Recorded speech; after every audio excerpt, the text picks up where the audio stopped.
on MSMEs with single-digit interest rates, plus the immediate implementation of energy transition plan, which means transiting from fossil fuels for vehicles to CNG, which is gas, although gas also forms part of fossil fuel.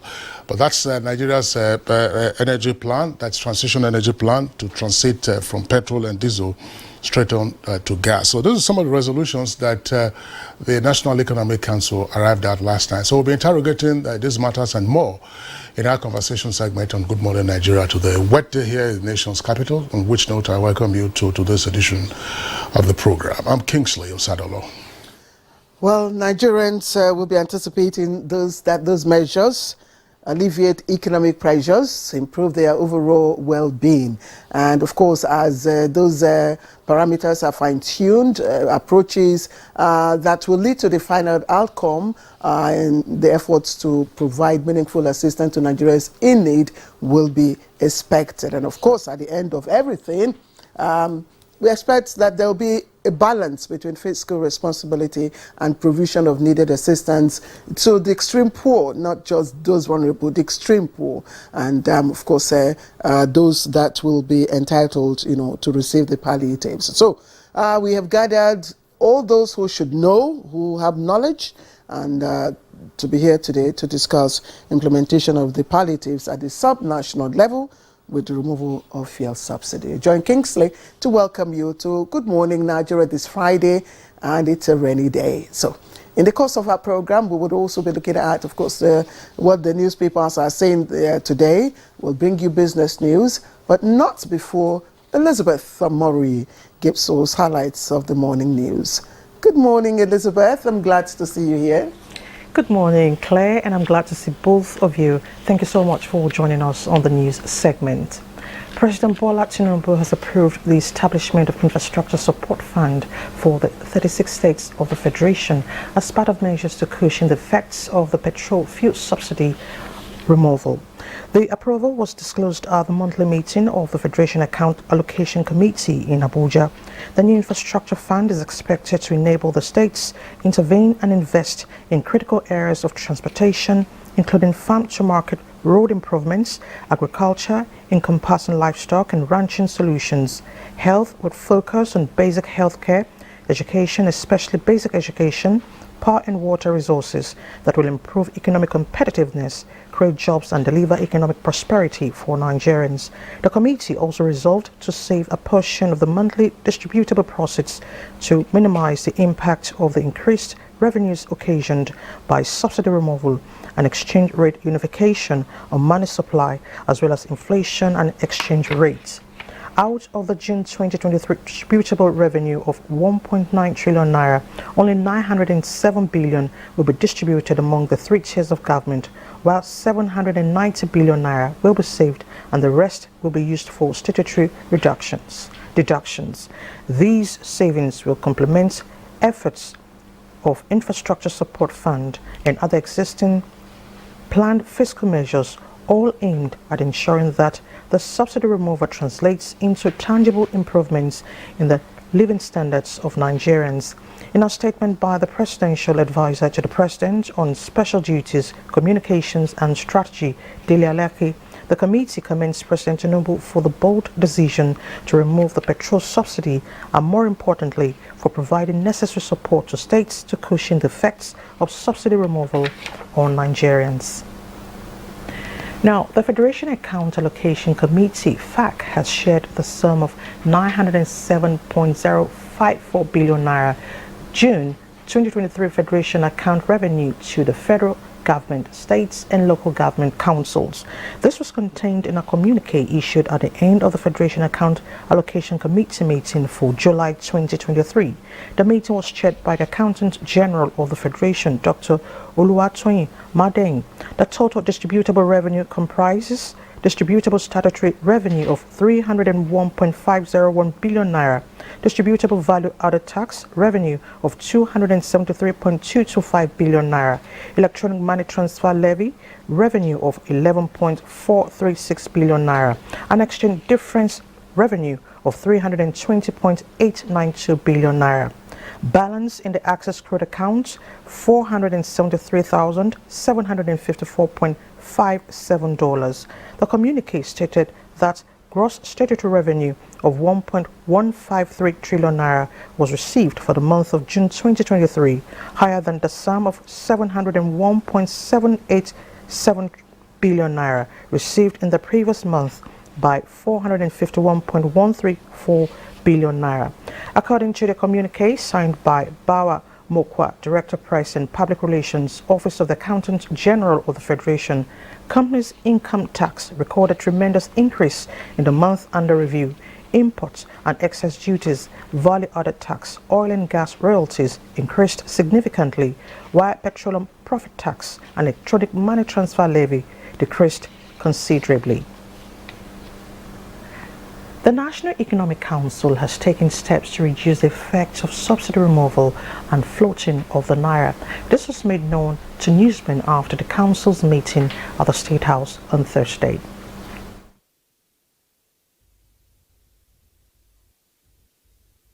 We have some buffer stock that is already there with NEMA, and the council has directed the states will be allocated immediately substantial portion of food items. The council also agreed that all the 3 tiers of government must do certain things, must begin to be, responsive to the mood of the nation, to the sufferings of the people. And Senate has passed a resolution urging the federal government to review the procurement criteria of the National Mass Metering Program by prioritizing local manufacturing and assembling. The lawmakers, in response to a motion from Senator Victor Ome, expressed concern that using a World Bank facility for the project gives an edge to foreign companies as it shuts out local companies. The Transmission Company of Nigeria and other stakeholders to negotiate and engage the African Export-Import Bank, AFREXIM, and the African Development Bank, AFDB, for alternative loan if World Bank loan conditions do not favor local economic growth. Meanwhile, the House of Representatives has mandated and had a committee to investigate the reported use of adulterated aviation fuel by airline operators and the associated risk posed to Nigerians in the aviation industry. The Green Chamber describes this trend as a breach of air safety regulations and violation of international best practices in the aviation industry, while requesting its investigative committee to report back for further legislative action within 4 weeks. Max here has reportedly confirmed that it got the contaminated fuel from certain undisclosed aviation refueling outlets, which eventually led to the unfortunate incident and grounding of its 5N MHM aircraft by the Nigerian Civil Aviation Authority. Mr. Speaker, this is a very, very urgent national issue, in fact a crisis. Nigerian Union of Local Government Employees is advocating the declaration of state of emergency on local government administration to stop the overbearing posture of state governors, revive infrastructural decay and reduce poverty at the third tier of government. This was part of resolutions at the National Executive Council meeting of the Union in Abuja.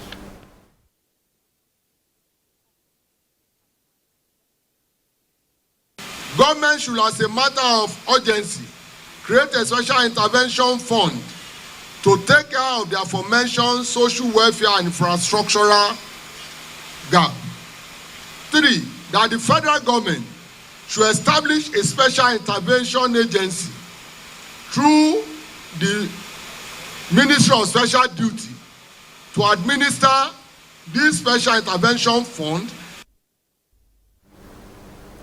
Acting Comptroller General of Immigration Caroline Adepoju has approved the immediate redeployment of more than a dozen passport control officers. In a statement, ACI Kenneth Kure of the Service Public Relations Unit says the move is in a bid to deepen ongoing passport reform. The statement adds that the deployment is part of NIS management's drive to upgrade passport administration at home and in foreign missions. Kure conveys the Acting Comptroller General of Immigration's assurance that the service remains committed to transforming passport offices into custom-centric service centers. The affected passport offices include Alausa and Festac in Lagos, as well as the ones in Edo, Anambra, Bayelsa, Kogi, Nasarawa, Plateau, Enugu, Abia, Kano, Taraba and Ondo, among others. Acting CGI Adepoju has now directed all officers affected by the redeployment to bring their wealth of experience to bear on their new offices and contribute to the improvement of service delivery. Talking health now, about 10 children between the ages of 3 to 13 are said to have lost their lives by yet to be identified suspected respiratory tract infection which broke out in Kafanchan, Jamal local government area of Kaduna State. Chief Medical Director Sir Patrick Ibrahim Yakowa Memorial Hospital, Dr. Isaac Nathaniel, confirmed the outbreak in Kafanchan. They present with sore throat, fever, headache, difficulty in swallowing, and there's this challenge with breathing. For now, we are looking at within the region of 10. To politics, following the judgment of the Supreme Court on the recognition of Youth Party as a political party after the registration of political parties by INEC, the Commission has recognized YP. A statement by INEC National Commissioner for Information, Festus Okoye, notes that this follows an interface between officials of the Youth Party and INEC on the modalities for its operation based on the Constitution. With this development, the number of political parties in Nigeria stands at 19, and the Youth Party is granted all rights and privileges accorded political parties in Nigeria. And that's the morning news. Good Morning Nigeria continues with Claire and Kingsley after this break. To stay with us. All right, and time to talk tea and coffee, especially now that it's raining. I want to believe in all parts of the FCT, but here in Abuja, it's been raining since morning. But the tea and coffee stakeholders are advocating repositioning their industry that's enable the country and more foreign exchange. Alika Banachi Arwa will tell us more on Business News. Tea and coffee remains a big revenue spinner in the world market, and global markets for coffee is set to hit $286.8 million in 2023. Analysts say Nigeria loses over 40 billion naira on tea and coffee revenue as the produce has seen a significant dip in production and exports, with less than 60,000 metric tons produced yearly. They believe a competitive coffee market will boost local production and exports. We have the best of the tea here. Go to Mambila Plateau and the coffee as well. But we don't, the market there is epileptic. But if there is an adequate arrangement, and we in our organization now, we have every product, we have its own kind of organization based on that product. So it enables us to know the varieties we have in the whole country, and it enables us to know the volume we can have in a certain season. Some of these things are seasonal. So if we're testing for export, I tell you these exports, you cannot just say one off and you call it export. You arrange. Subsequently, it will now meet up the demand. There are two popular coffee varieties in Nigeria, Arabica and Robusta. Arabica is mostly grown on the Mabila in Taraba State, where Robusta is mostly produced in Abia, Osun, and Ondo states. Let's take a look at Thursday tradings on the floor of the exchange.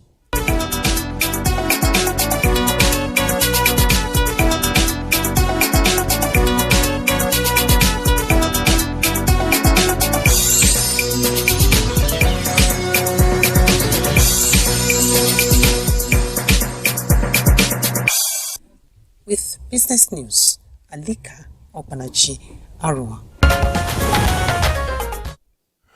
Many thanks, Shalika, for the business news package, and good morning, Nigeria. Up next, we'll take a look at some of the papers we have this morning.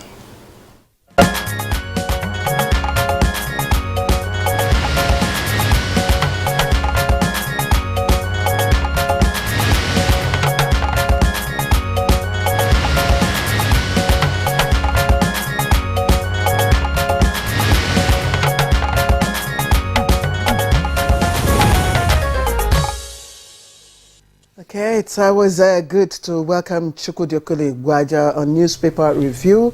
Of course, Chukwudi, good to have you on this Friday. Yeah, I'm happy to be here. The skies were overcast as I was coming.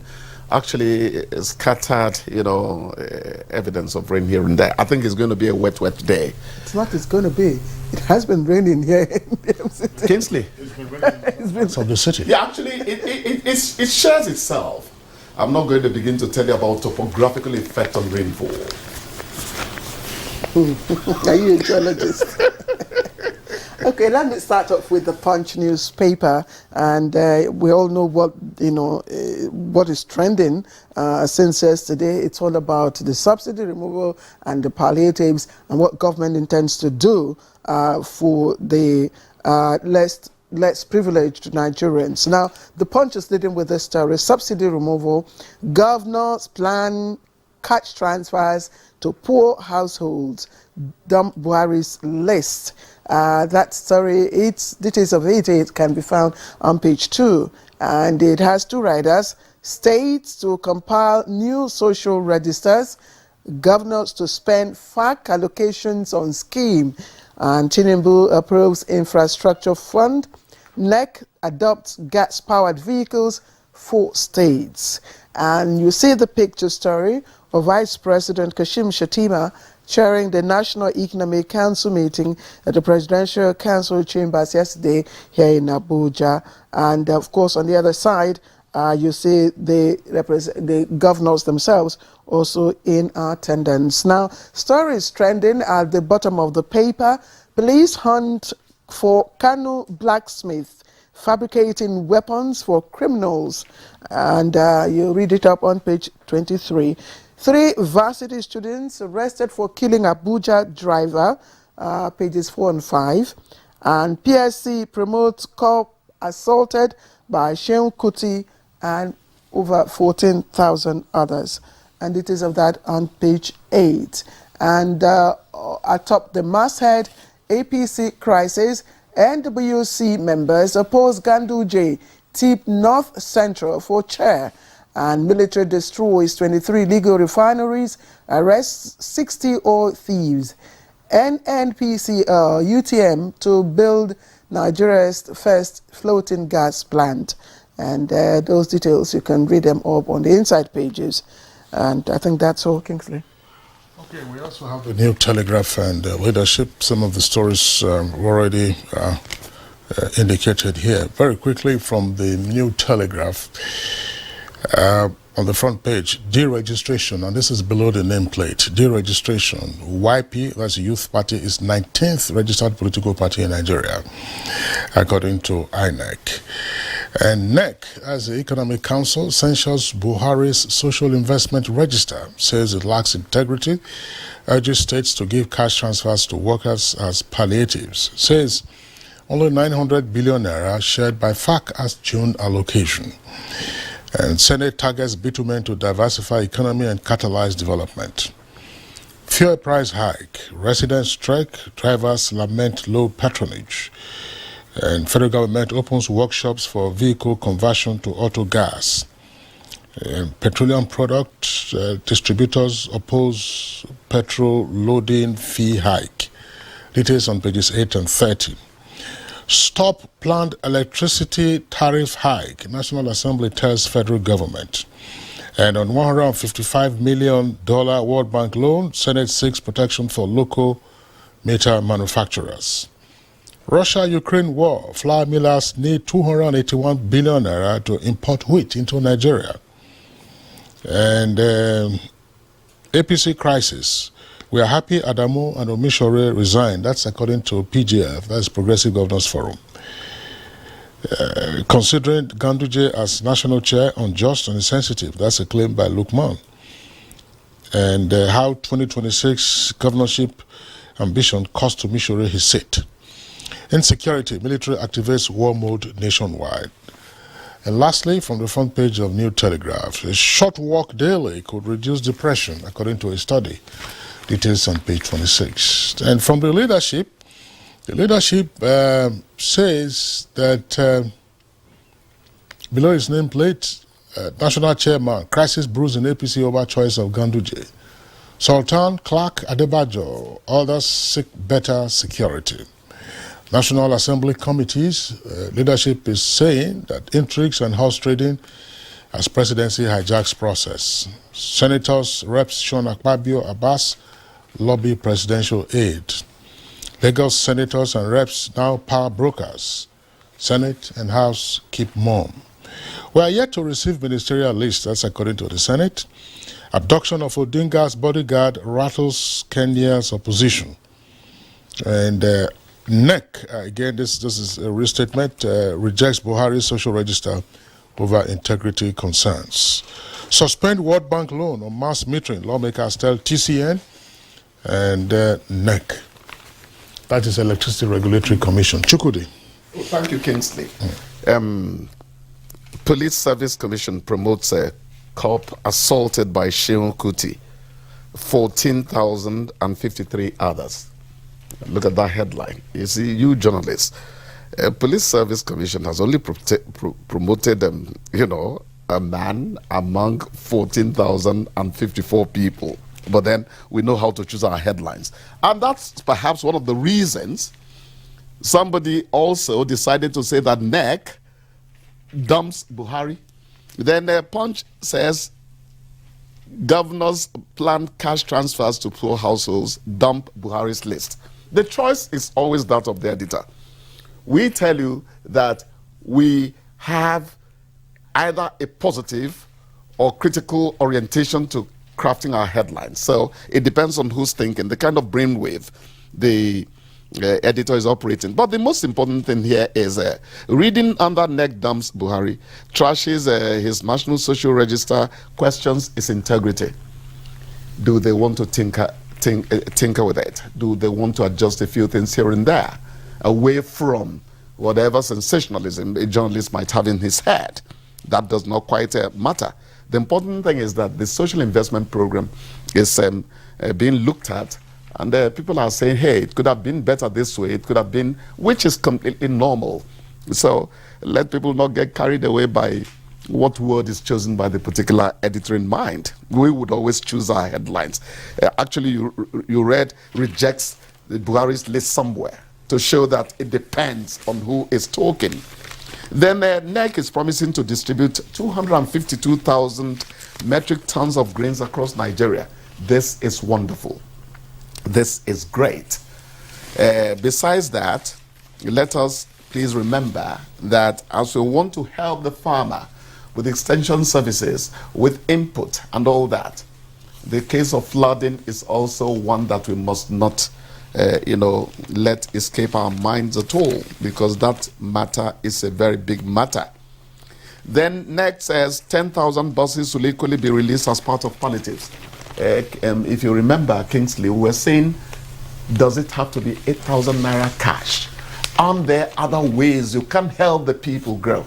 If I know that a bus will leave from Lugbe to the center of Abuja, and that I can pay 100 naira on it, that taxi man who is turning Shylock because fuel is now 617 naira per liter, I can afford to shun his Abuja na 300, that's the point. What alternatives are you giving to the rabble, the ordinary people?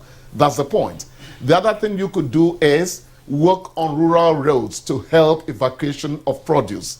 These are ways you can help life get better, become more livable. The key issue that Nigerians will probably, going through is in transportation. Wonderful. And if transportation is addressed, the issue of transportation is addressed in such a way that Nigerians don't feel the pain from their pockets. Believe you me, you would have solved a major part of the problem. I agree and I'm completely. wondering why it is difficult for us to evolve the ticketing system, which makes gives everybody access. You want to get your ticket for a month, for a day, wherever you're going, you buy, you get your ticket, you buy your transport ticket, and you hold it in your pocket. And all you do, you enter the bus, you swipe your ticket, it confirms, and you go. This is what is happening in advanced countries. What if fraudsters, No. You see, we keep saying what is fraudsters. Because this is our Nigeria. We keep saying, aren't there fraudsters in other parts of the country? They have we don't have the more impregnable avenues, I think. But that's not an excuse. Our leaders make travel. it impossible for them to do it. So I agree with you. Yes, our leaders are traveling every day. I mean, they experience this thing. They go by buses, they go by trams, they go by trains. And they see better life out there. And they don't know how these things are done. I mean, so we don't just, whenever we are making comparisons to say, okay, in other parts of the world, this is it, this is it. Why can't we also, import those technology here? It works. Yeah, there was a time, I don't know, where we were having double-decker buses in Lagos. It does work. It does work. Quickly, before just 1 point, sir. NEC refutes 1.95 trillion naira rumor as a fact is set to share 900 billion naira. Remember yesterday, because we try as much as we can to be responsible journalists here, we said it was an investigation. It was not something attributed. So if they are setting the record straight now, that would be okay. But I know how we handled it yesterday. Kingsley, please. Well, thanks. Yeah, what the amount that was shared was 900 billion, and I think that's been in the news since yesterday. Two issues. One, it's not a matter of yellow journalism for the media to have highlighted the fact that NEC has decided to discard the, if you like, the poverty register for the conditional cash transfer. Because after the president announced that there will be palliatives for 12 million households, on Good Morning Nigeria, in our newspaper review segment and in other conversations, we also raised the question, how were you going to determine those 12 million households? Were you going to go back to the pre-existing social register?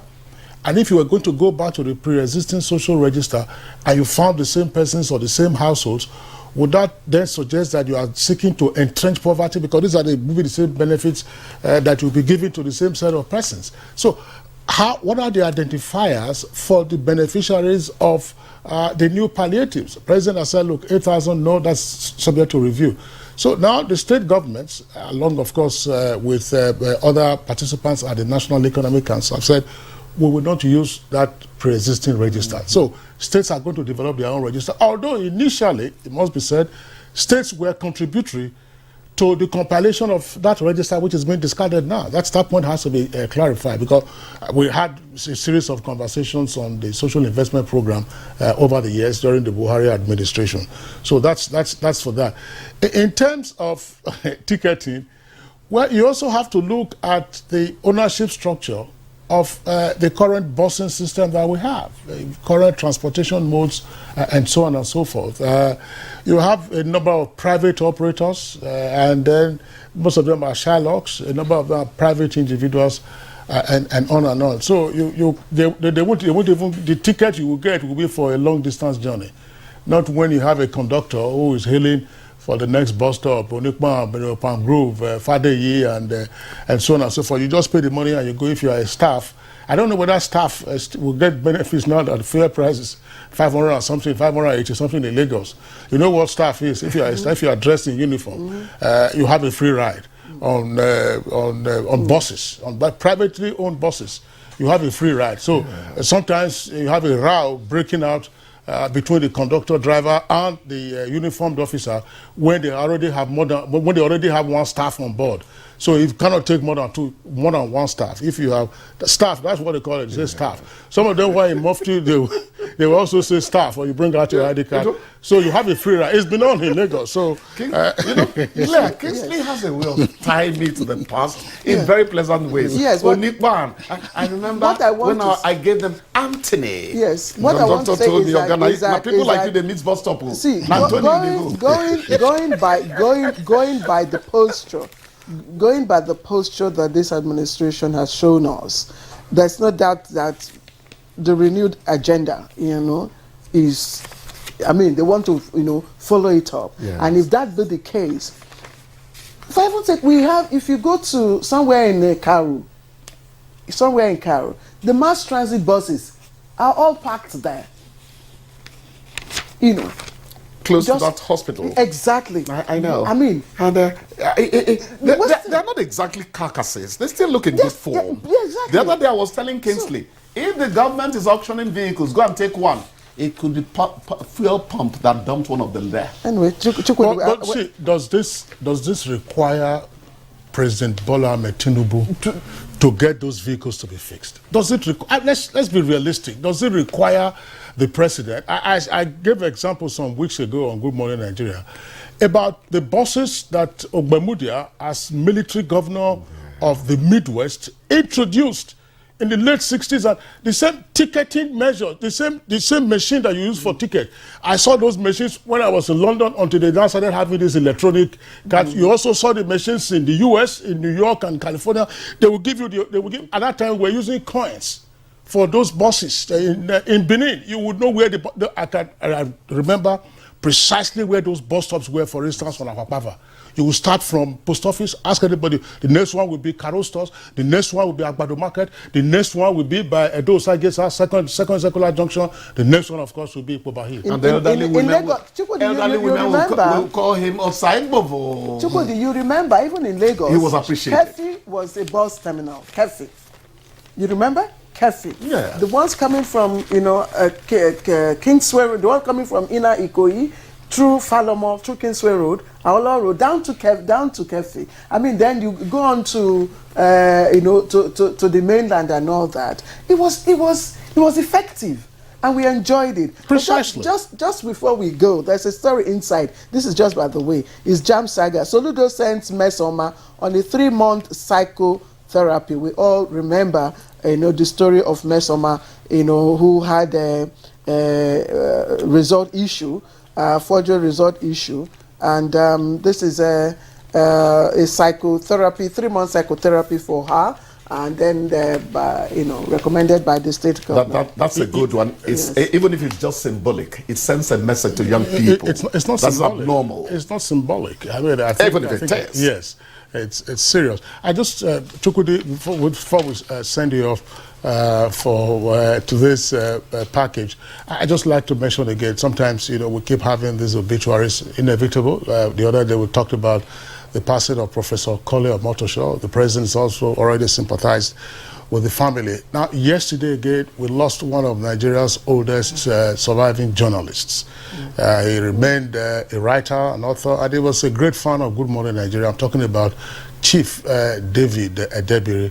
He was the Esogma of Benin Kingdom. He passed away at the age of 93.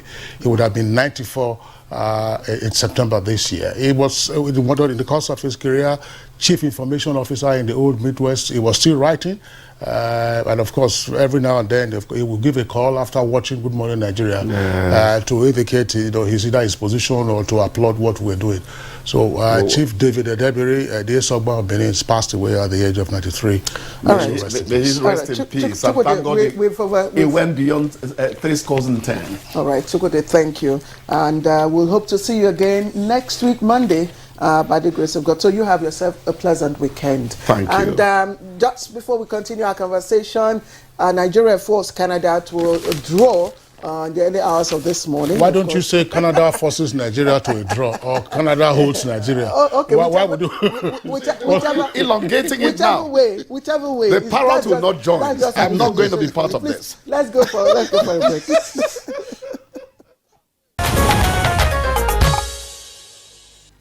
Welcome back. You're watching Good Morning Nigeria live on the network service on this rainy Friday here in Abuja. And our conversation this morning, of course, is hinged on implementation of palliatives at the sub-national level. And that's consequent, of course, of the removal of fuel subsidy and other varying dynamics. So let's take this background report put together by correspondent Ekene Ndilwe. Like the proverbial bitter pill that must be swallowed by an ailing patient, President Bola Tinubu, on his first day as Nigeria's helmsman on May 29, took the difficult decision of ending Nigeria's subsidy regime that has kept fuel prices at reduced cost for the citizens. No provision is there for fuel subsidy.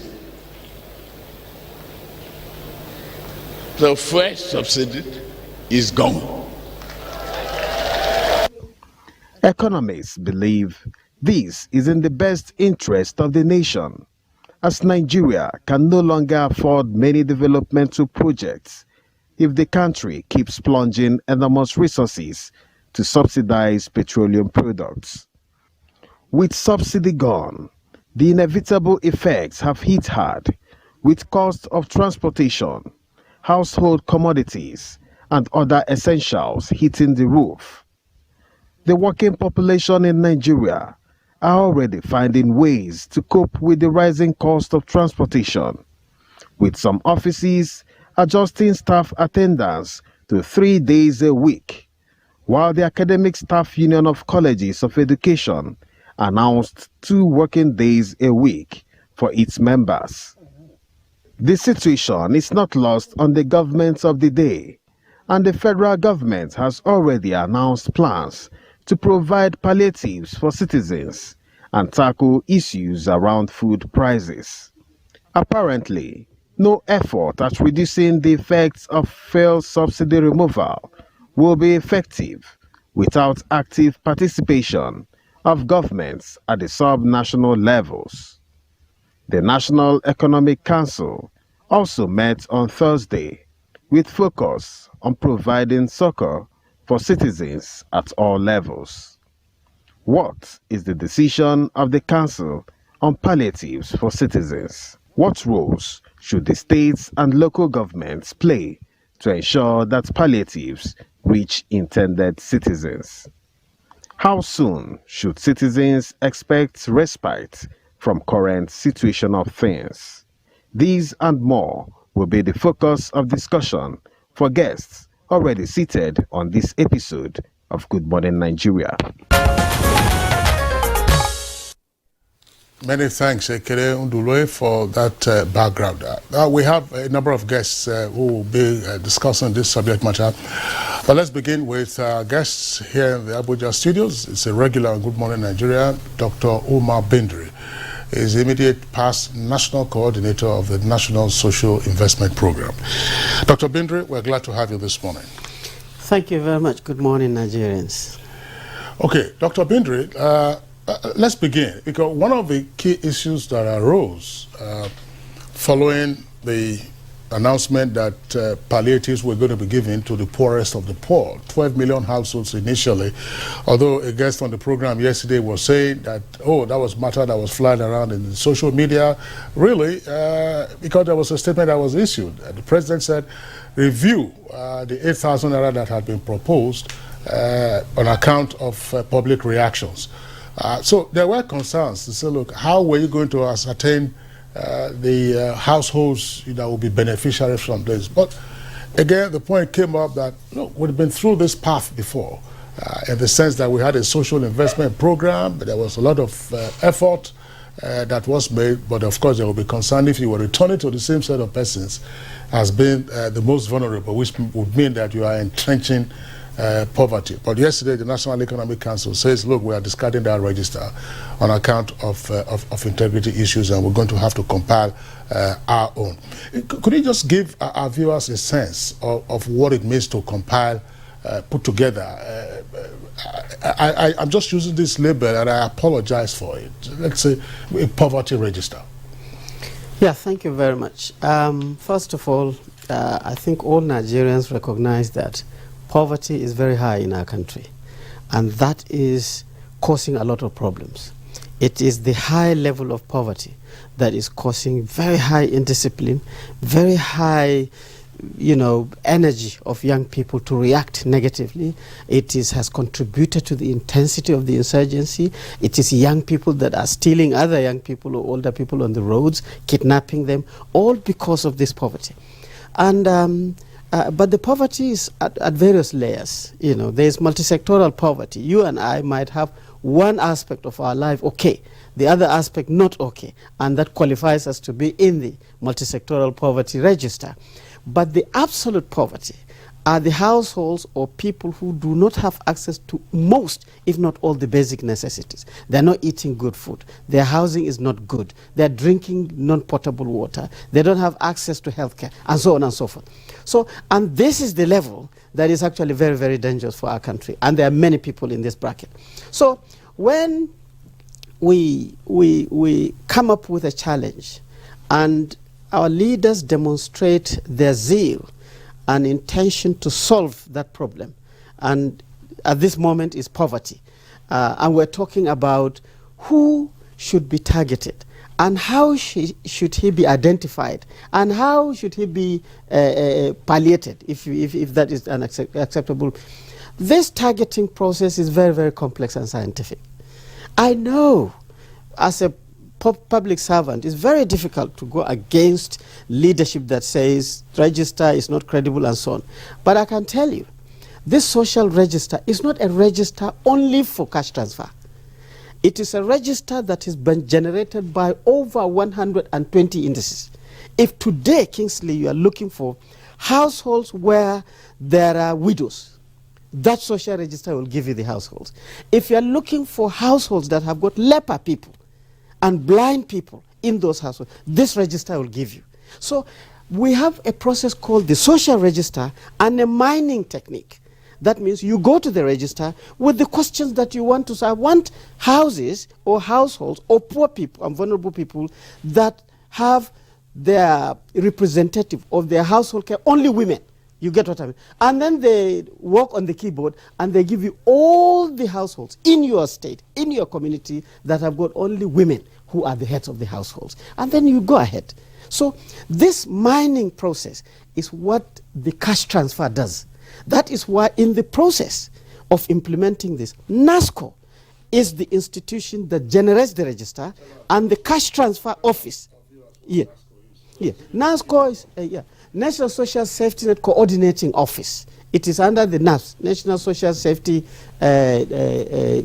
Project, supported by the World Bank and so on. So NASCO has developed institutionally the techniques of setting the structures to generate this data, moving to the rural areas to train the chiefs, the NGOs, the women leaders, the youth leaders in the community on how to pinpoint houses that are poor and vulnerable on the basis of these indices. So anybody that comes to say it's not credible, I challenge the person to show me a request to say that, please give me the list of all the households in my state. And then they give you, and you go to these communities, and then you say, oh, no, this household does not exist. That does not happen with the social register. So when the social register, as we speak, we have between 12 to 15 million households already in the database. At an average of 5 persons, we're talking about 60 million people within this poor and vulnerable house. As we speak, it's in the register. Okay, Dr. Umar Bindur, thank you for your opening explanations about the credibility and integrity of the National Register. Our guest from Jos is ready, Honorable Alex Nantuam, Executive Chairman, Shandam Local Government, and Chairman, Association of Local Government of Nigeria, Argon. He's right there with us. Thank you, Honorable Alex Nantuam. Very much. Good morning, Claire. Good morning, Kingsley. It's a great honor to be on the program this morning. All right, and let's also bring in our guest joining us from our Lokoja studio. Lokoja studio, Professor John Alabi. Professor Alabi is the Dean, Faculty of Management and Sciences, Kogi State University, Ayingba, and President, Chairman of Council, Institute of Classic Entrepreneurship, ICENT. Thank you, Professor Alabi, for joining us.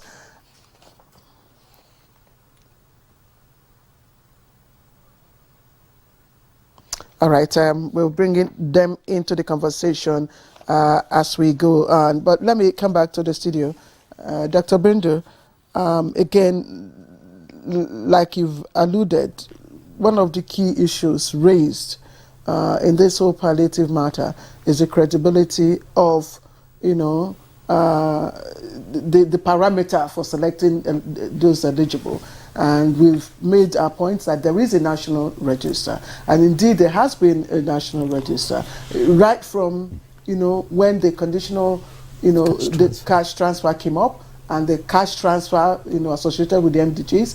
Even when Hajia Miriam Weiss was there, I know there had been an electronically generated register. But my question would be, what is the relationship between the register used under the Ministry of Humanitarian Affairs and that, the one before it? Is it the same one and, register?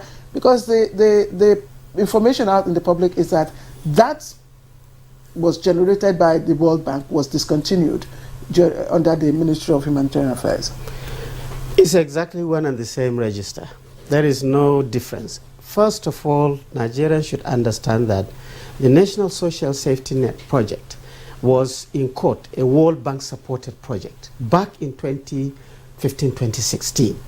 And any World Bank project supported by a World Bank project commences from the national planning, the Ministry of Finance, Budget and National Planning.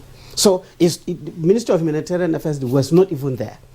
All the dynamics about the need for cash transfer and so on and so forth was generated at that time.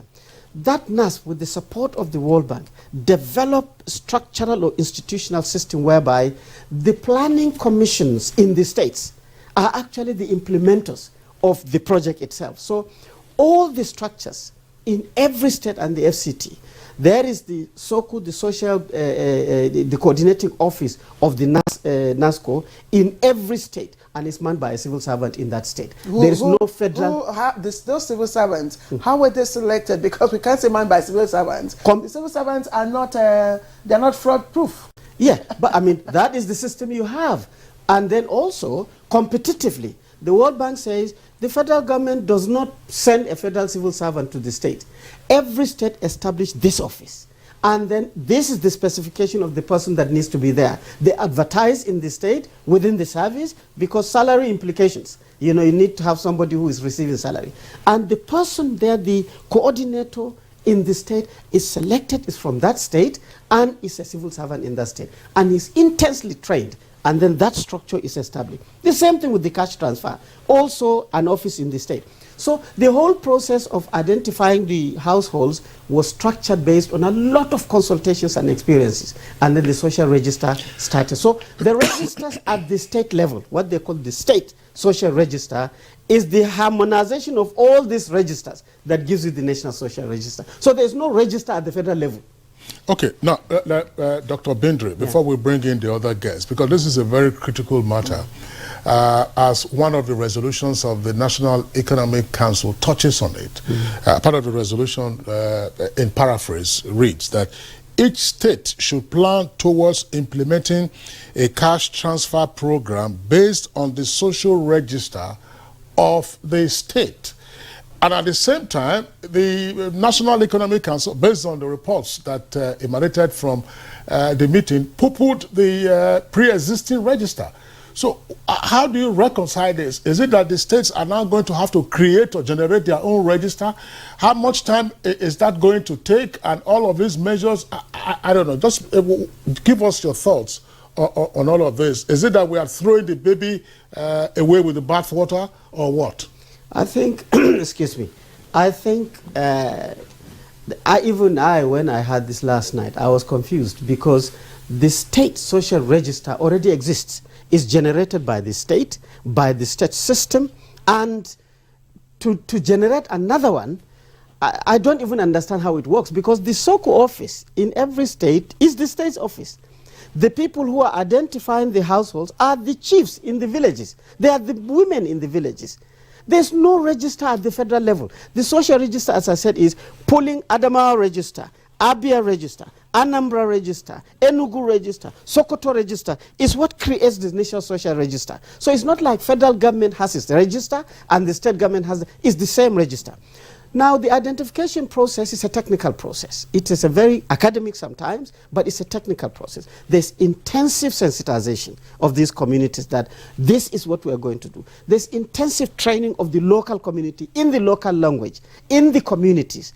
And it is based from the Planning Commission of the state on first, how many local governments do we have that has this level of poverty? So there's a poverty map in every state. The first level of implementation started with the local governments that are very, very weak when it comes to poverty levels. That was how it started. So to now come and say that they will start all over again, the cash transfer, the mining process, the selection of the numbers as set based on the amount of money is all done at the state.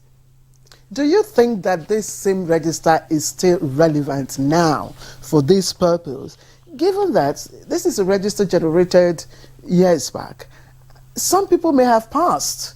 Some may have gone, moved with the current insecurity here and there. People may have relocated to other places. So do you think that this register, the way it is now, yes. In 2016, the number of states that subscribed to even commence this project were few. In 2017, they increased a little bit. In 2018, they increased a little bit. As we speak today, all 36 states are participating. So there's no old register. The register is a dynamic process being built up over time. You get what I mean? And it is reviewed every 2 years. So the passing on, the changes, the bandwidth creates the rate of entry into the poverty itself, and the rate of exit. There are houses that have exited, not just people have died. The cash transfer they are taking, the women in those houses are now smoking fish. They are making puff-puff. And somehow, now they have 2 keke napep. That alone has made them to jump out of the parameters of shortlisting to be households. So in 2 years, even if nobody has died, there are some houses that have jumped out. But then when you look at in 2019, COVID came in. And then many of these issues have forced people to jump into. We closed down our economy. The Kekenape people are not operating. The markets have been closed down. The women that used to go and sell their dadawa in the market are all not selling. Some people have jumped into the poverty. And therefore, when you go to the communities, you will see some houses that were not even in the social register have emerged. So it's a dynamic register. To say that there was a register and it's old register, we need to discard it, is actually very difficult to understand. The question is, what is the mechanism for updating, the register? Is it still valid? Of course. The structure, the institution is getting stronger and stronger. When we started the cash transfer, remember, it was piles of money on the table. You count 5,000 and you give somebody. Today, nearly 98% of the people who are receiving the money on behalf of the household is digital. They have an account. We saw the challenges. Are you with me? So when you are building institutions, you are learning from them, you are reviewing your strategy, you are making it cheaper, you are applying technology, you are getting people trained, and it is getting better. Now the process of registering, validating, and so on has matured to the extent that if you go to talk to the coordinator in any state, with his eyes closed, he can tell you exactly how many communities, what are the challenges in that area, what did we face over there, because we have learned. So the process is a dynamic process, and Dr. Bindri, thanks, Claire. It's intriguing. I say this: we don't have any superior amount of information now regarding to what transpired at the National Economic Council meeting yesterday. I will say this advisedly, because ordinarily the Ministry of National Planning serves as a secretariat to NEC, and if the Minister of National Planning was involved ab initio, and is still, of course, still involved, along with the planning commissions of the various states or ministries in the various states, this crucial information that you are detailing now with respect to the generation, maintenance, and wider value of the register ought to have been made available to participants at that meeting. But of course, this is part of the benefit of having a public conversation, so that we're not seeking to reinvent the wheel, losing time, and people getting more desperate and therefore sometimes, in some cases, getting more angry. But we hope that it can be pacified. Let's bring in the other guest now. We introduced the chairman of ALGON, that is the Association of Local Governments of Nigeria, Honorable Alex Nantuam. Nantuam is the executive chair of Shandam local government area in Plateau State. Honorable Alex, let me take your first name. Honorable Alex, well, we keep referring to the subnational entities. We know the challenges that local governments face, in the sense that in a number of instances they are just virtually subsumed under the state governments. But since May 29th, when we had a new order with respect to the formal removal of fuel subsidy and, of course, the elimination of multiple windows for forex and the pressures, inflationary pressures that we have seen, how concerning have been the consequences of these matters for members of ALGON, and what is it they are seeking to do? Thank you very much, Kingsley. Again, good morning, our viewer, and good morning, listener. Yes, the issue of subsidy removal is quite a complex issue and is very, very sensitive. Therefore, for it to succeed, certain measures need to be carried. First, there must be effective communication, which I'm happy NTA and other media stations are doing through the Federal Ministry of Information. And secondly, there must be proper planning. And thirdly, implementation. Subsidy removal really have its impact mainly on transportation. We all know that transportation usually have a multiplier effect in all the activities that plays out in our economy or in our country as it were. Therefore, in carrying out effective implementation of the subsidy or palliatives, government needs to take this following into consideration. First, we must agree that what is at play now is our demographics. And therefore, in segmenting it, we have to look at the agricultural sector. We have to look at the workers. We have to look at the trading community, that is marketing, road transport workers, etc., etc. And then, of course, we have to look at the academics, or severe academics. We'll have the students, the lecturers, etc., etc. Therefore, in carrying out this, we must ensure that we use agriculture in the first place. Being the largest employer of labor in our country, we use agriculture as a weapon or a tool for poverty alleviation. We subsidize agriculture beyond fertilizer, beyond seedlings, beyond provision of the basic farming inputs that is required.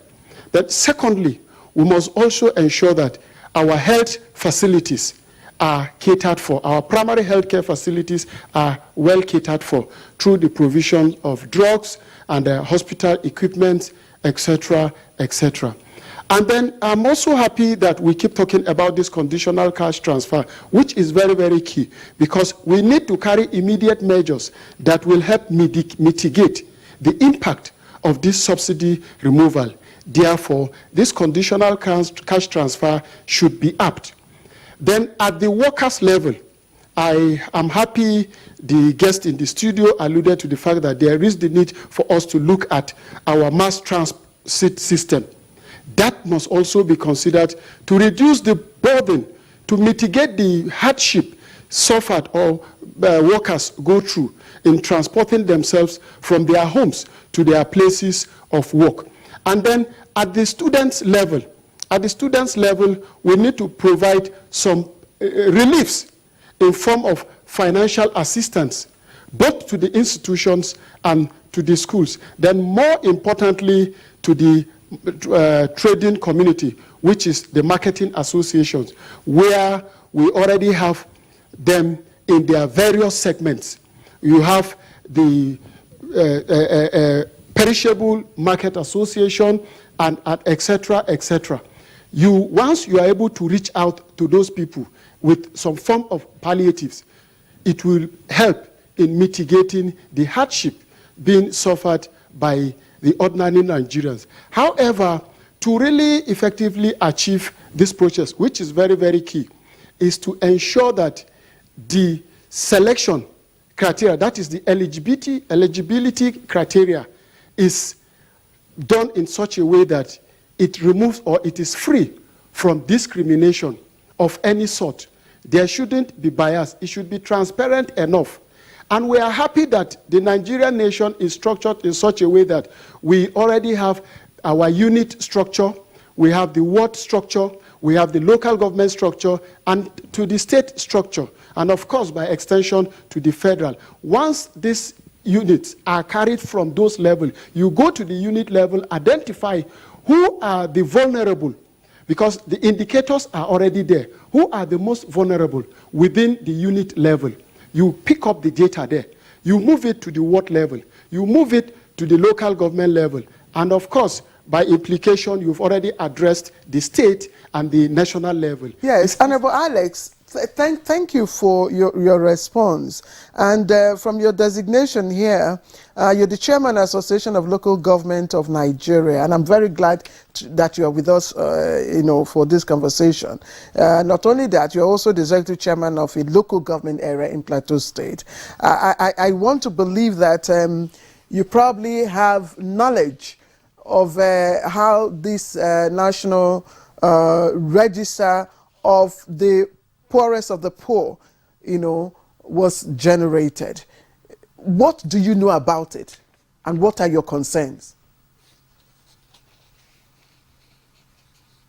Yes, I know quite a lot because I've served for quite some time and I'm still the executive chairman of my local government.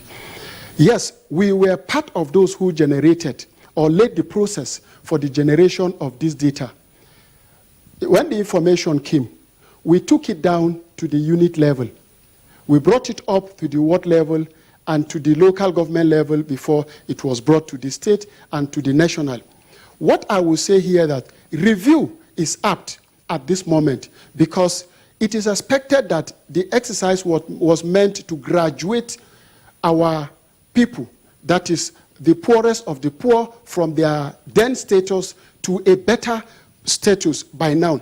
Therefore, what one would expect that we shouldn't, what has become a major problem in Nigeria is lack of continuity in programs or policies. You don't come overnight and jettison what was done in the past because it was resources that was used. A lot of resources were deployed in coming up with this data. We fared better when we were having this 5-year economic development plan. You roll over. Where there are issues, where there are glitches, you address those issues. It is very, very simple. This data is there. Let us get those data, review it, take it back to our wards, take it back to our unit. How many people have we lost? How many people have been displaced? How many people have graduated from the hitherto poverty status to a better disposition now? Once we get all this together, we'll be able to quickly reduce, because the effect of the subsidy removal is hitting hard on the common man out there. Therefore, we do not have the luxury of time to be able to start all over again. If we review this, we now bring in those who were not captured initially, of course, with the insecurity and other social issues that have cropped up. Many people have lost their lives, many people, migration here and there. Therefore, once these things are brought, reviewed, we'll be able to come up with an authentic register where the eligibles would have been properly captured, and that will set the pace for implementation. One thing that keeps slowing us down in this country is implementation, because we need to work assiduously on project implementation. But most important, from my experience and observation with what is happening across the length and breadth of our state, is our literacy level, decay in morals. Set a group of people to go out and carry survey, bring out the best of the poor. You discover that sentiments or other emotions will overcloud their judgment, where bias will be the order of the day. We need to diverge. We need to come out of this. We need to really improve on that. Okay, Honorable Alex, now thank you very much. We're getting into the more practical realm of the issues, because as the saying goes, it's a cliche, all hands have to be on deck. Let's look at operations of, say, the local governments. One of the issues I've heard over the decades has to do with post-harvest losses.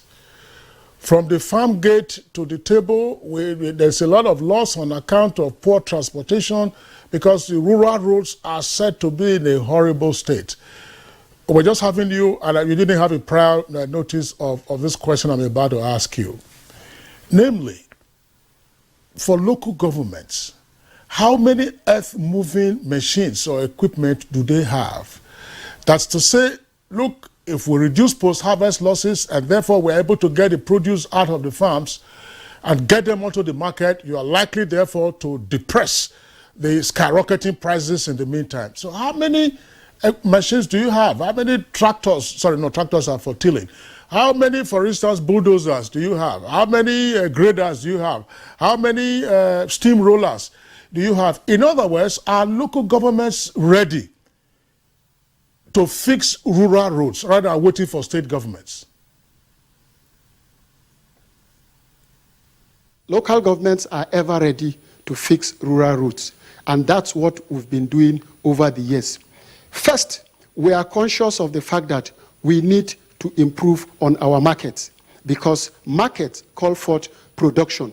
Therefore, we have evolved or developed a mechanism where markets are used as a tool for promoting production. We have encouraged off-season, off-farm and on-farm production, because it enhances market farmers' productivity. And market creates, encourages productivity.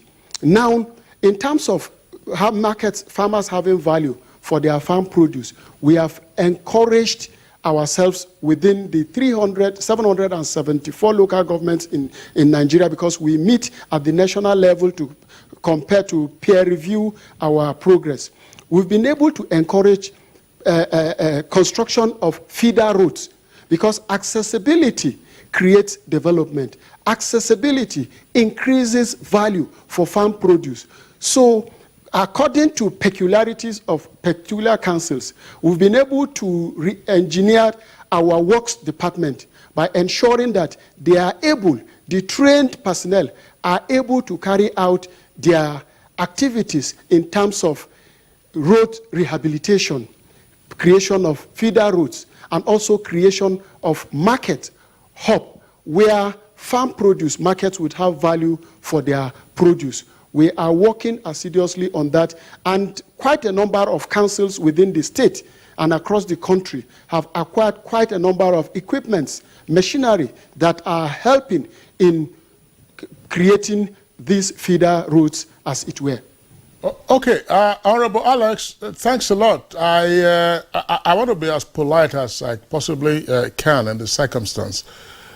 Local governments are ever ready. So, from your explanation, can we now discount the excuse, or rather the factor of inaccessibility of rural roads as a contributor to post-harvest losses? That's because there had been deficit over the time, infrastructure deficit, which of course involve our rural roads, fiscal infrastructure, include our rural roads, our feeder roads, and the rest. And one other major constraint that I want to use this platform to advocate for is the review of the sharing formula, because over 70% of our population are in the rural areas, are in the suburban areas. And if you look at the distribution pattern, it's skewed in favor of the center and then the state, while local government takes barely 20.6% of the distribution. Where we have the highest population, their primary health care centers are the local government area. The need for feeder roads, where these agricultural produce are cultivated at the rural areas, but they barely have sufficient resources, even though one would argue we've been doing a lot in trying to look inwards by ensuring that, yes, we generate our revenue within our local communities to be able to cater for our infrastructural and social needs. Okay. Honorable Alex, but sorry, we've kept... Honorable Alex, we'll return to you because we've kept Professor John Alabi in our Lokoja Center on hold for a while. He's the Dean Faculty of Management Sciences at Kogi State University. So we're going over now to Professor John Alabi. Professor John Alabi, well, you've listened to the contributions by the other two guests, Umar Bindri here with us in the studios, and Alex from Jos Network Center. This is against the backdrop of the resolutions arrived at yesterday by the National Economic Council. There are other measures that have been proposed, including, say, look, there should be funding for MSMEs at single-digit interest rate. Who's going to do that? Not exactly stipulated in the stories that we have read. Negotiation of a new minimum wage, and then ramp up the transition energy by conversion of vehicles from petrol, diesel to CNG, which is compressed natural gas. What is your take on this tablet of measures announced by the National Economic Council as part of the ways of mitigating the impact of the removal of fuel subsidy?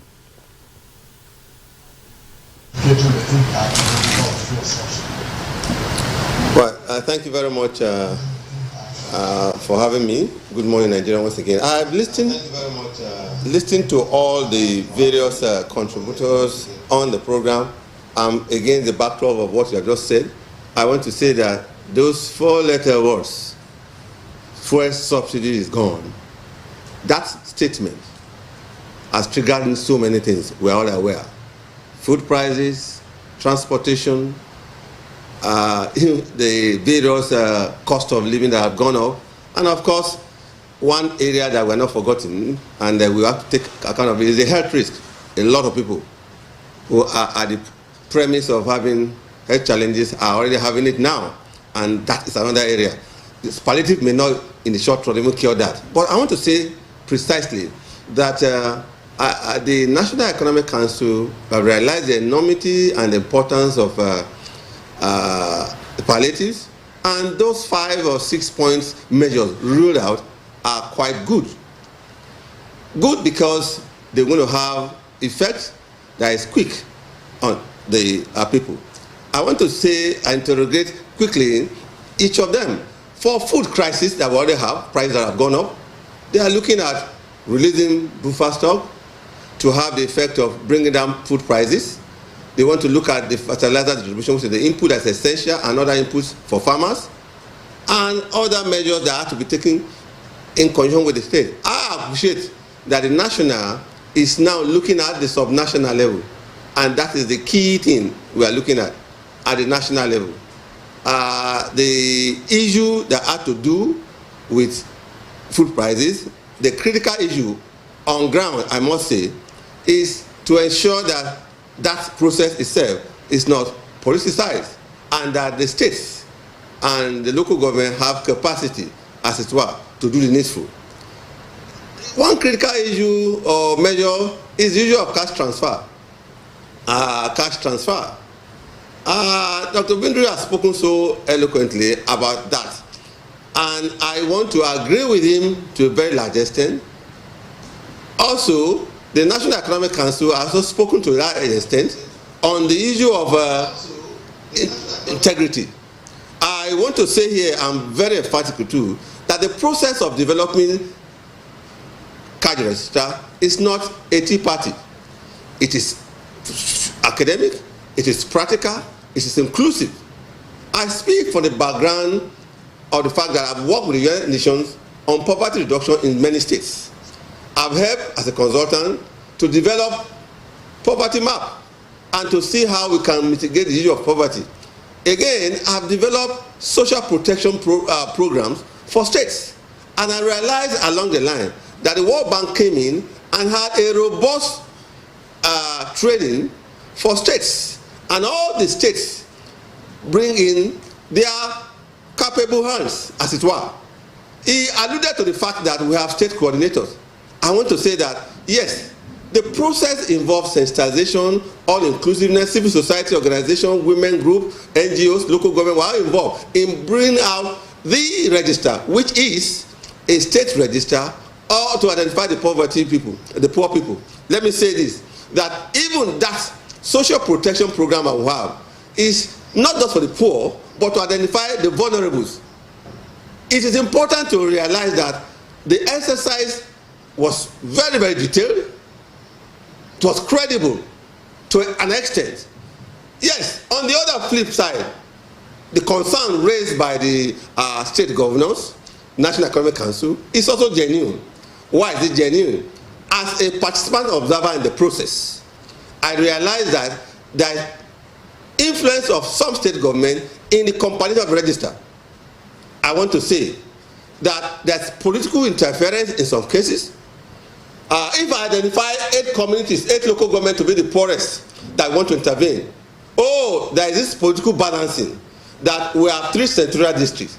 Let us go around and pick some other. Again, I've seen in my crisscrossing the local government in this country that the local government of the governor cannot be excluded. If you do that, of course you remember that whoever is in charge is a civil servant and may call to order. The Ministry of Finance and Economic Planning, who is the commissioner, these are issues. That is not to say that we'll throw away the baby and the bathwater. No, but there are integrity questions in terms of politicization, in terms of biases, and that's why you need to do data cleaning. If you revisit the register and clean up the biases, clean up the issue of politicization, we will have a more credible register. It's also important to realize, and it has been alluded to by speakers, that some people have exited the poverty. But I want to say that insurgency, insecurity, and COVID-19 has brought multitude of people again into the register. Therefore, we are not discarding the register. I disagree entirely with anyone that will tell me that the register compiled in the state is not credible. No, it is all inclusive. Civil society, women organizations, local government, community leaders, religious leaders were involved in the compilation. But we need to do one thing. Let us clean up the register, look at those who have existed. I think it's very important. So, it is critical. Again, Professor Alabi, thank you. Thank you for the points that you have raised. And indeed, a national register that has the input of the World Bank and other private initiatives, it's bound to have integrity and bound to be credible, at least, to a larger extent. Now that we are, taking this thing to the subnational level, what role do you think the governors, the executive governors, should play? Because one of the issues, it might not be public, with the former register, was that the state governors or politicians were not allowed to make an input into it, and that's why the integrity is intact. Now that it's going to the domain of the subnational, subnational level, what role do you think that the state executive governors should play? Should play. Good. Now that we are putting the critical issues at the domain of the state level, what I expect the state governor, arising from their discussion at the National Economic Council, is to go back to their states and look at the coordinating unit. Every state has a coordinating unit that has produced this register. I want to say that an all-inclusive committee be constituted at that level. If you have a committee or board in place as a so-called state level, that should be disbanded. Yes, the coordinator and the staff working in the unit should be retained, but constitute a steering committee and a committee that will oversee the entire process. Now, what they will do at that level is to look at the register in the first instance and do state by local government and unit by unit assessment to look at issues, update the register, determine those who have existed and those are coming in, and where there are complaints, do a sensitization. I want to say to you that if that committee is sincere and is composed of people with integrity, we have civil society, we have religious body, we have traditional rulers, we have youth organization, and even the local government itself. If you have those committee and the academia, if you bring all this together, they will look at that register once again. A lot of people have been trained in how to do it. You must have a poverty map. You must have a register. That register must be updated periodically, and that is critical. That committee will do a lot of things, and I'm sincere. I want to tell the governors too, please divorce political influences, patronage from this selection. Let the professional, the civil society, the technocrat do their jobs. I know very well in this country that we all have constituency. We all have, but at this point in time, we are all in it in together. It is in the interest of our governors and all our local government chairmen that they do the needful. Otherwise, hey, we do not pray for NSAS Part 2. But what I'm saying is that people are pained. People are now in trouble as regards this fuel subsidy regime. I'll talk about the health challenge. I have seen and I've heard people who are in the precipice of terminal disease because they could not afford their drugs, before they could not go on visits. They are having challenges, and how can Palliative address that? So I'm saying that for the governors and the chief executive at local government level, please, this is a time to tell us that you are national, you are a leader. Get committees in place, all-inclusive committee of all stakeholders, do sensitization on that, then let's identify and come up with criteria. Again, it is not possible to have holistic palliative that will go around, but let's identify and cut across the various communities, the various wards, and we should not use political patronage in that. It is also important to know that the issue for local government, I think local government and the state government should come together and be sincere about it. These monies are coming to states, as it were. It is important not to treat local government as another ministry of state government or an appendage. I know I did a poverty study in a state in this country, and I went around the entire local government. I saw phases of poverty. I interacted with the chairman and civil society. I came to the state government to submit the report with the president of the National Economic Advisor, and I was surprised when I presented the report. The local government that are supposed to authenticate what I said, they were just looking at me. And I said, what is happening? At the flip side, I had to inquire from there and say, you don't want me to come back for a second time? Did I ask you to go and confront the governor? I said, you asked me to do a study, and I'm bringing the report at a public forum. We want to authenticate and validate that document so that we can have sincere. So local government, some of them, I must tell you, they are just mere appendages of government. Professor John Alabi, thank you very much for the points you have raised. The last sentence you made is a fact that is notorious in our public discourse. You're watching Good Morning Nigeria on the network service of the Nigerian Television Authority. We'll take a short break now. When we return, we'll continue with the conversation. Network service of the NTA. Let's take a short break from our conversation and join our State House correspondent, Musba Dan Wahab, who is at the Armed Forces Command and Staff College in Jaji for the graduation ceremony of the Senior Course 25. Musba Dan Wahab, it's good to see you, and I know that seeing you there presupposes that Mr. President will be in attendance. Are we expecting Mr. President?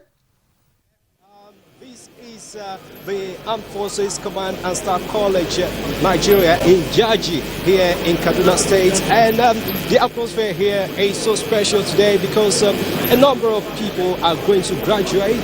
They are senior officers who have attended the course for some months now. It's the senior course 45, and it's their graduation ceremony today. Jaji College has been producing operational level military officers for some years now, since 1976. And that is exactly what is happening today again. And I can see the officers, the graduates, in their happy mode.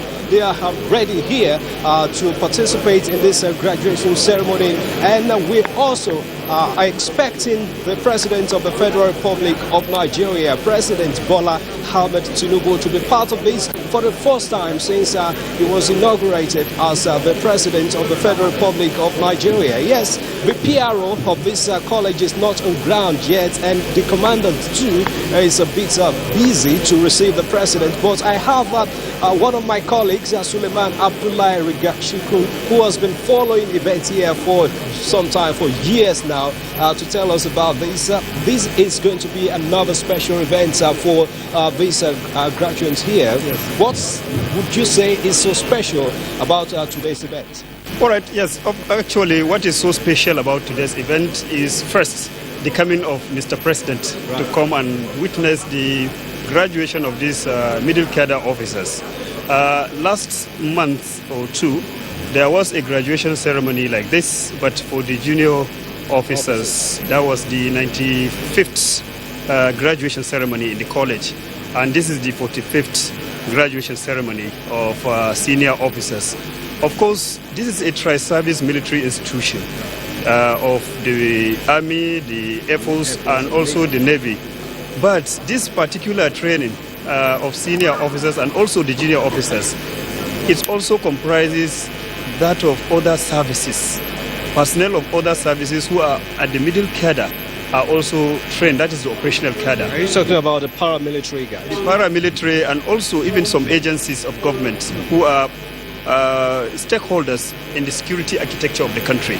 So the most important thing to note is that in this college, there has always been a transformation in terms of the modules of training. This time around, from last year to this year, there has been this tremendous transformation in their training modules. Now, they are like doing the multi-agency training, bringing together all the services, including NEMA, including the Red Cross and all that. We have been in the bush witnessing that with them. Very spectacular displays of talent and agility, as well as ability to confront multi-dimensional security challenges in the country. And we have seen synergy, we have seen collaboration, we have seen some level of development in the consciousness of the Nigerian armed forces in contending with the national security issues. And of course, today's graduation ceremony is going to demonstrate that. The speeches that are going to be presented are going to tailor towards telling the whole world that the Nigerian armed forces have come of age. They have advanced their training modules to global standard. Now it's about synergy, now it's about collaboration, now it's about jointness, now it's about moving together to confront the challenges.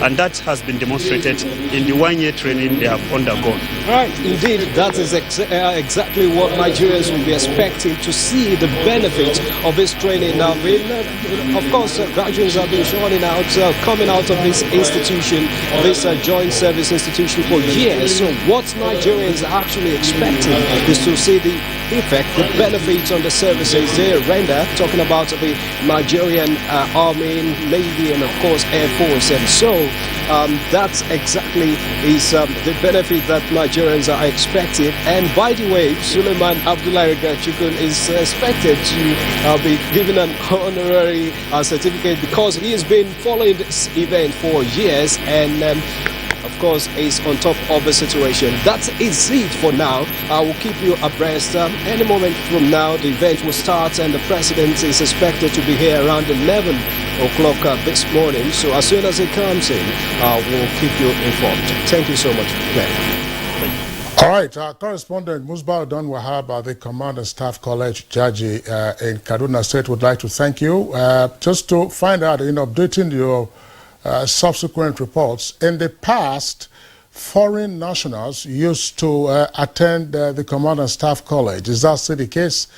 And are they also amongst the graduates in the senior course 45 who will be, of course, graduating from the college today? So these are details you will oblige our viewers with in due time. So Musbah Don Wahab, thank you very much for being with us from Jaji. So back to the studios here in Abuja, we continue our conversation with respect to the implementation of palliatives by subnational entities. But beyond that, there's an issue I think that we would like to take advantage of the presence of Omar Bindrin.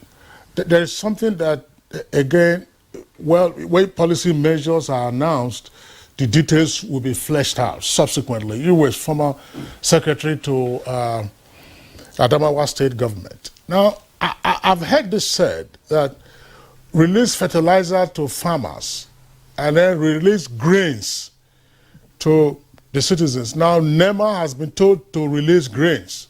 This will be coming from your strategic reserve, I imagine. The modalities have not been touched. In other words, they have not been spelled out, or at least they are not yet in the public domain. Is there a presumption, therefore, that the entire nation is not like an IDP camp? That you want to release grains to everybody, that everybody will be lining up with pails and pans to collect grains?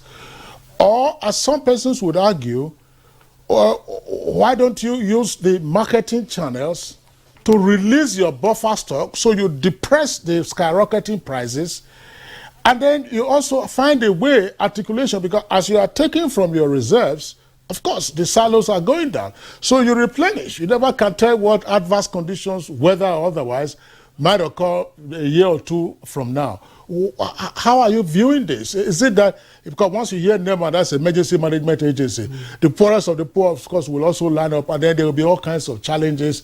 That's what, is it that they should just, people will go and be queuing to be collecting rice and corn and millet and beans, or get the produce out through your marketing chains and then let the prices crash, and then, of course, you release the pressure on the pockets of all and sundry? Thank you, Kingsley. I think traditionally, if you are to have a very good operational system, that is exactly what is going to happen.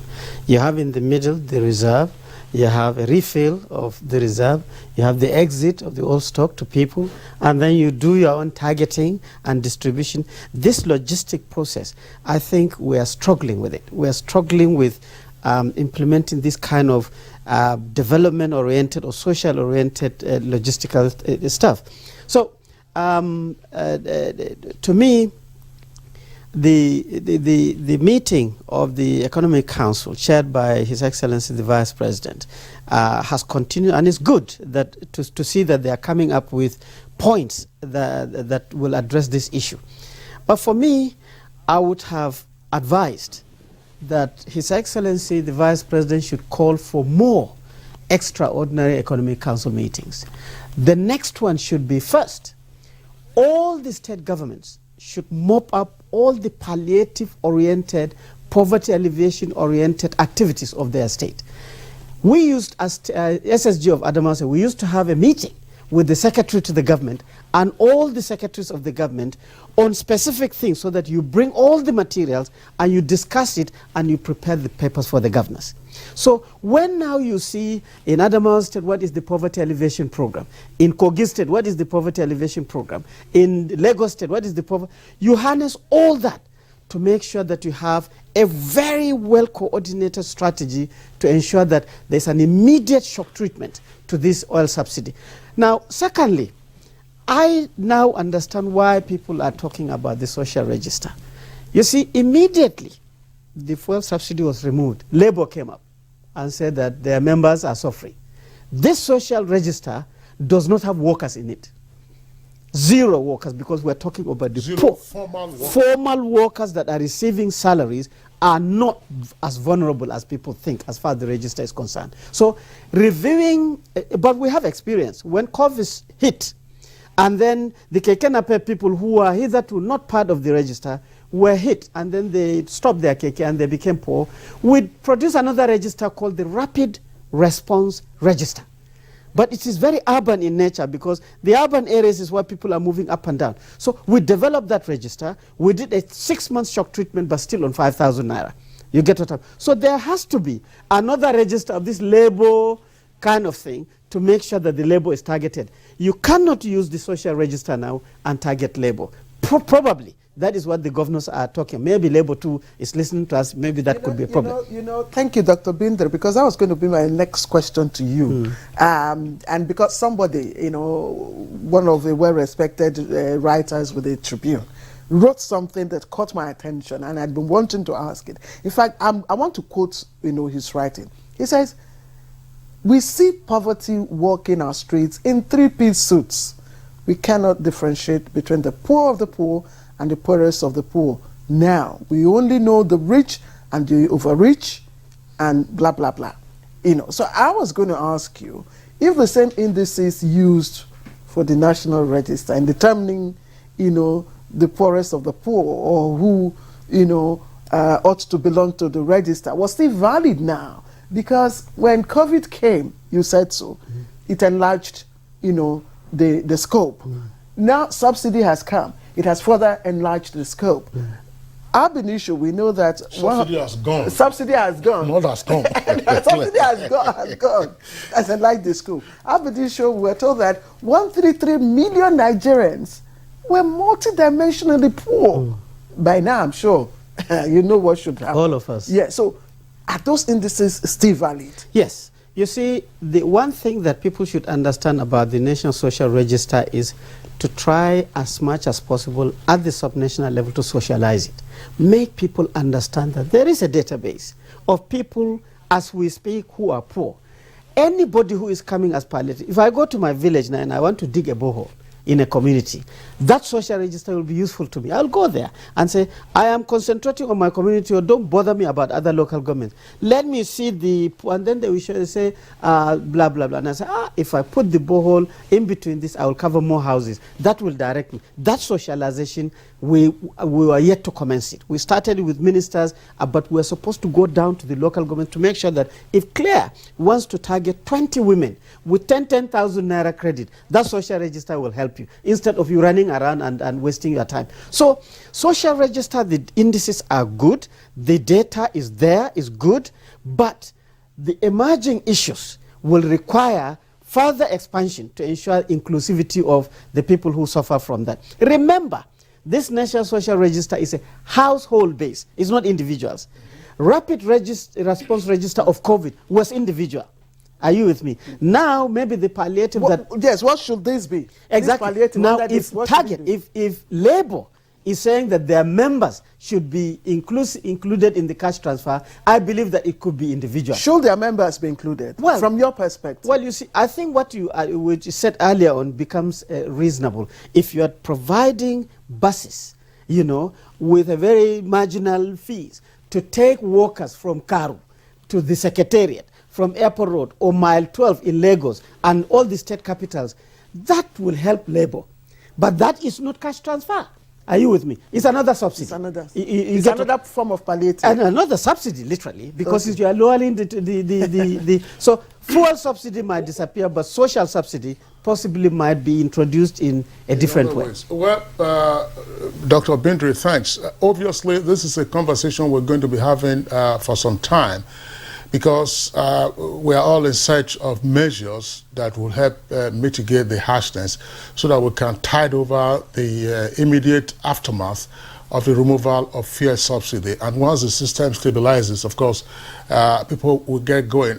Professor John Alabi, in engaging the gears for these measures that have been announced, including, of course, conditional cash transfer for the poorest of the poor, cash award for public servants for 6 months, payment of outstanding liabilities, ordinarily that's a contractual obligation, negotiating a new minimum wage and so on and so forth.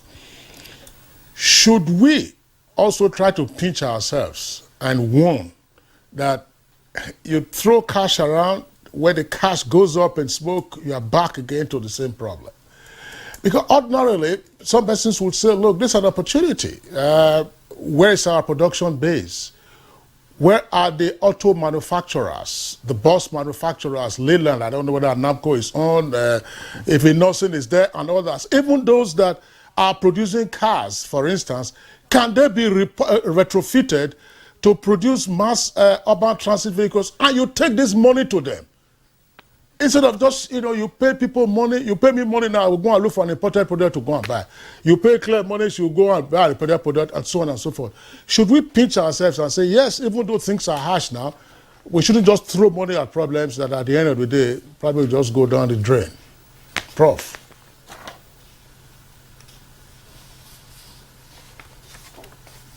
Very much. I think it's important to look at the gamut of measures. Each of the 5 or 6 items I saw and I heard discussed at that council are targeted at different sector of the economy. For instance, for food and what have you, everybody who have one level of poverty, either you are multi-sectorial, you are middle class, or you need to have food. The one that is for cash transfer, it is specifically for the poorest of the poor. I am of the opinion that civil servants are not even part of this. What should be their own concern is the public servants' welfare. Salary, there needs to be consequences. Adjustment of salaries. It's important. 30,000 cannot be realistic. 2, the issue of salary arrears. Some states are still owing 6 months, 3 months. Pay up those. That is important as a public servant too. The issue of cash award policy. Let the blueprint template come out. So those ones who address the public servant. The other issue is the general citizens' welfare. It's important for us to realize that if transportation is addressed holistically, it will work. I'm speaking from the background of Shopee. Experience from that Shopee tells us that it was not implemented properly. I was a member of the Shopee committee. I represent the civil society organization as the president of Chamber of Commerce that time. I realized that we did not do the needful. That is why today, 3-4 years, the buses are all gone. So if you have a mass transit system, that buses, boats, and what have you, and they are provided, it will cushion the effect for public servants who want to travel and other people too. Don't forget also that the preponderance of the Nigerian majority are in the MSME subsector, small and medium states. I'm happy that one of the palliative is that we should have a single-digit, interest rate for loans for them. My caution, therefore, is that it is not for individuals. Work through the registered association and cooperative society who will guarantee such loan and ensure that it comes back. CBN is doing the needful now as regarding that. You want to target a community in a university, for instance, who want to do poultry, you give it to a recognized institution and association, and you can get your money back. So it's important. So all this gamut of palliatives should address different sectors. I would advise people, look at the one that is akin to you. For instance, I'm a teacher. I do not need cash transfer. I'm not interested in the issues, but I'm interested in commuting. I'm interested in food supply. So it's important we do that. I'm also saying that we should go back to the basics. Yes, we have committees, we have Secretary of State government offices who are supposed to custard most of these things. It's important that we go back to the basics. Professor Alabi, my take is yes, Professor John Alabi, I'm afraid I have to interject here and thank you for your input. We've really, gone past our time limit here. Professor John Alabi, Dean, Faculty of Management Sciences, Kogi State University, Anyigba, and President and Chairman of Council, Institute of Classic Entrepreneurship. We do appreciate you for coming on Good Morning Nigeria.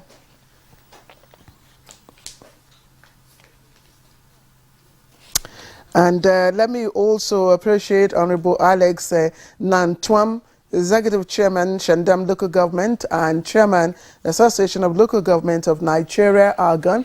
Of course, as Kingsley said, this is a developing conversation. We will keep at it, and certainly we will have time to invite you again. Honorable Nantwam, thank you very much for joining us. Thank you very much for having me.